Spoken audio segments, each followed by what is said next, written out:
Halo, assalamualaikum. Jumpa lagi dengan One House Channel. Di video ini saya mau berbagi tentang eh, bagaimana cara pemangkasan pembuahan pada pohon anggur Gosvi yang saya tanam di depan rumah ya. Ini saya buat dengan sistem teralis, teralis minimalis tentunya. Karena dengan tempat atau area terbatas ya. Di sini saya akan cerita sedikit mengenai pohon anggur ini. Pohon anggur ini saya tanam sekitar berapa ya? Mungkin sekitar 1 tahunan ya. Dari awal saya tanam di sini, karena waktu itu saya tanam dengan batang bawah CBR kalau tidak salah. Empat-empatnya di sini ada 4 pohon, 1, 2, 3, 4. Dengan batang bawah CBR saya sesuaikan atau saya kondisikan terlebih dahulu batang bawahnya dengan cara saya tanam terlebih dahulu. Setelah dilihat saya pantau terlihat sudah subur, sudah beradaptasi dengan lingkungannya. Baru kemudian saya melakukan sambung pada batang. Di sini saya menyambungnya dengan grafting dengan batang pohon anggur Gosvi ya. Kemudian satu musim hujan sudah berlalu, kemudian satu musim kemarau, dan sekarang ini sudah musim hujan lagi dan mulai ke arah ke musim kemarau. Jadi saya rasa sudah adalah kalau 1 tahun. Dan untuk kondisi batangnya juga kondisi batang primer ini sudah lumayan ya, lebih besar dari spidol maker ini, dan batang sekundernya juga sudah lebih besar daripada pensil tentunya. Hanya saja untuk batang tersiernya ini ya memang beragam, ada yang besar, ada juga yang masih kecil, tentunya seperti ini yang masih kecil ya. Tapi ya tidak mengapa lah, nanti bisa dipelihara kalau memang memungkinkan, jika tidak ya dibuang saja. Dan yang paling ujung biasanya nih saya perhatikan di tiap pohon, paling ujung dari batang tersier ini adalah batang yang paling besar atau pertumbuhannya yang paling vigor. Awalnya di ujung sini atau di atas ini semuanya pada menggerombol ya daunnya, karena mungkin sulurnya terlalu panjang. Rambatan dari pohonnya terlalu panjang. Kemudian setelah mulai agak rimbun di atas, saya melakukan pemangkasan bertahap. Kemudian saya melakukan pemupukan generatif atau pemupukan pembuahan. Biasalah pupuk happy aja yang simpel-simpel. Di sini saya dapatkan pupuk happy MKP KNO3, juga boron, ada tambahan sedikit magnesium sulfat. Meskipun tidak full 4 minggu ataupun full 1 bulan pemberian pupuk happy ya, karena saya selingi dengan pemberian air lindi atau pupuk dari air lindi. Kemudian setelah 2 minggu pemberian pupuk, kemudian saya mulai pangkas sedikit bertahap, pangkas mundur dari atas sini. Kemudian saya sisakan sedikit demi sedikit, dan sekarang ini adalah sudah minggu keempat ya, saya akan melakukan pemangkasan atau pemilihan bat atau mata tunas generatif untuk pembuahan. Dan saya akan mencari bat-bat potensial yang akan saya jadikan sebagai calon keluarnya bunga pada pohon anggur ini.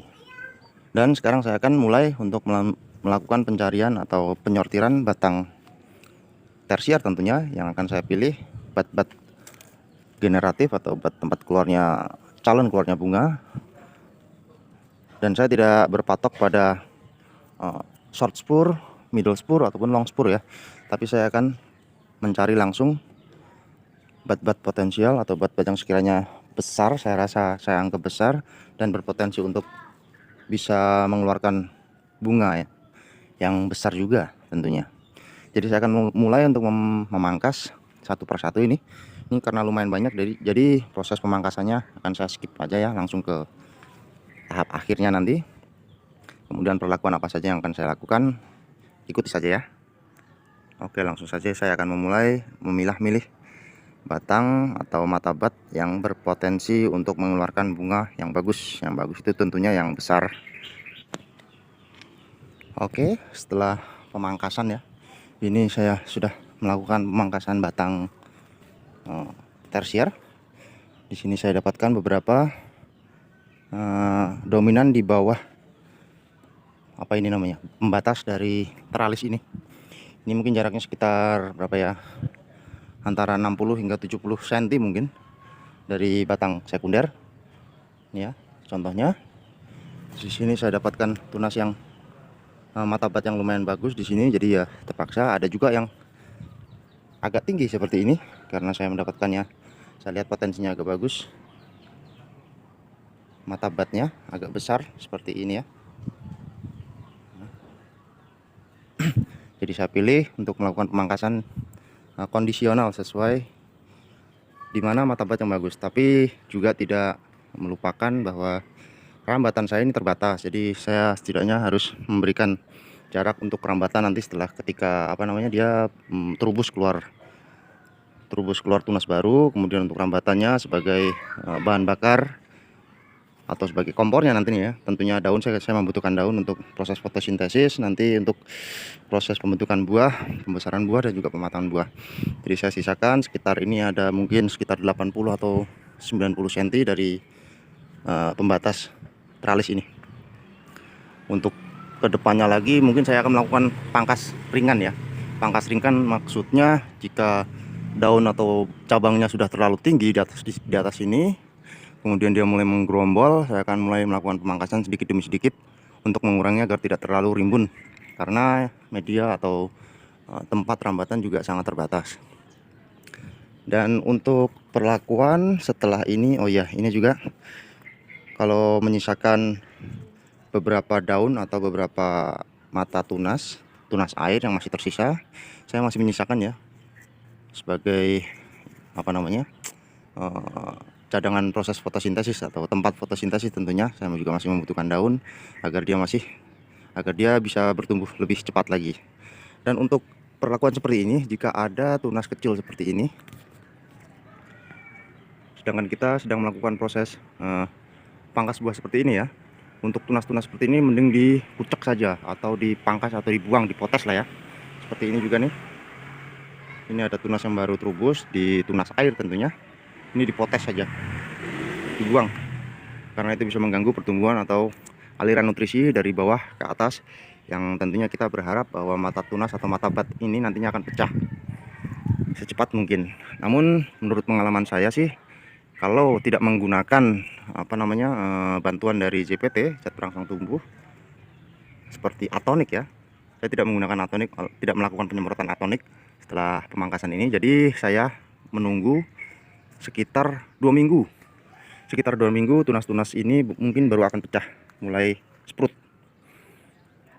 Secara alami dia akan tumbuh dengan peruntungan ya, kalau beruntung membawa bunga, kalau tidak ya zong. Mungkin kalau zong bisa saya lakukan pangkas mundur lagi ya. Di bawahnya ini saya masih menyisakan beberapa mata bat, jadi saya sebagai cadangan tentunya. Jika nantinya di atas ini sprout tapi tidak membawa bunga, saya akan coba di bawahnya lagi pangkas. Siapa tahu beruntung ya kan, karena ya gimana, manusia berusaha, Tuhan yang menentukan. Setelah semua usaha ini kita serahkan pada Allah Subhanahu wa taala yang memberikan semuanya, yang memberikan buah-buahan di bumi ini agar kita bisa panen. Tentu saja kita hanya bisa melakukan usaha semaksimal mungkin. Hasilnya tentu saja kita serahkan pada Tuhan Yang Maha Esa. Oke, selanjutnya perlakuan apa saja? Baiklah, sekarang ini saya akan memberikan penyiraman jenuh tentunya ya. Ini saya sudah menyiapkan ember sekitar 20 liter. Ini ember sekitar 20 liter yang berisikan air, dan saya campur dengan ini dia, fotosintesis bakteri dan juga air lindi. Di sini untuk kapasitas ember 20 liter itu saya memberikan air lindi sekitar 2 gayung ini ya. 2 gayung ini berarti mungkin sekitar 1 liter ya. Dan saya berikan PSB ini sekitar 1 gayung, mungkin sekitar 500 atau 600 mili ini ya. Saya campur, kemudian saya siramkan hingga jenuh. Untuk tanam grounding seperti ini, saya memberikan penyiraman penuh itu ya sekitar 1 ember ini, 1 ember penuh saya siramkan semua. Ini karena saya proses penyiramannya ini masih manual, jadi agak lama, saya skip aja ya sebentar. Oke, setelah penyiraman penuh sebanyak 1 ember ke 1 pohon, saya tidak melakukan penyiraman lagi mungkin sekitar 5 hingga 1 minggu. Setelah itu baru saya lakukan penyiraman normal ya. Penyiraman normal itu ya tergantung situasi dan kondisi cuaca. Jika memang panasnya itu ekstrim seperti hari-hari biasanya, ya saya siram 2 hari sekali. Karena ini grounding saya rasa aman. Kecuali kalau dia di tabu lampot ya, atau di pot, itu perlu diperhatikan penyiraman airnya. Kalau sudah terlalu kering malah bisa mati nanti. Tapi untuk skala grounding seperti ini ya, saya rasa aman. Meskipun telat penyiraman, dia tetap hidup. Setelah itu lakukan penyemprotan. Karena ini baru kita potong untuk melindungi nanti ketika tunas ibat ini seput, melindungi dari serangan hama trip. Tentu saja kita perlu melakukan pencegahan, karena mencegah lebih baik daripada mengobati. Kita melakukan penyemprotan dengan insektisida dan juga fungisida. Untuk insektisidanya sendiri saya biasa menggunakan Abasel, bisa juga menggunakan merek lain ya tentunya. Untuk fungisidanya juga bisa menggunakan Amistar Top dan juga bisa menggunakan merek lain, bebas lah. Yang penting dia bersifat anti jamur dan juga anti hama kutu-kutuan tentunya. Karena kalau kita lupa untuk melakukan penyemprotan, takutnya nanti ketika tumbuh atau sprout mata bat ini, daunnya akan kecil, kerdil, itu biasanya kena hama trip. Karena di musim kemarau seperti ini memang sangat rawan serangan hama trip. Kalau musim hujan biasanya tuh serangannya tuh yang agak mengkhawatirkan tuh serangan jamur ya. Tapi kalau di musim panas seperti ini, saya lebih cenderung memilih Amistar Top dan juga Abasel untuk melakukan penyemprotan pencegahan. Jangan sampai menunggu diserang baru dilakukan penyemprotan. Oke, setelah 2 minggu lagi nanti mungkin saya akan update lagi perkembangannya. Apakah pohon anggur jenis Gosvi ini dengan batang bawah CBR bisa terus membawa bunga atau tidak. Saya rasa cukup sekian dulu ya info dari saya, semoga bermanfaat. Dan jika ada kesalahan dalam saya berbicara, saya mohon maaf. Silahkan diralat di kolom komen. Sampai jumpa di video selanjutnya. Assalamualaikum warahmatullahi wabarakatuh.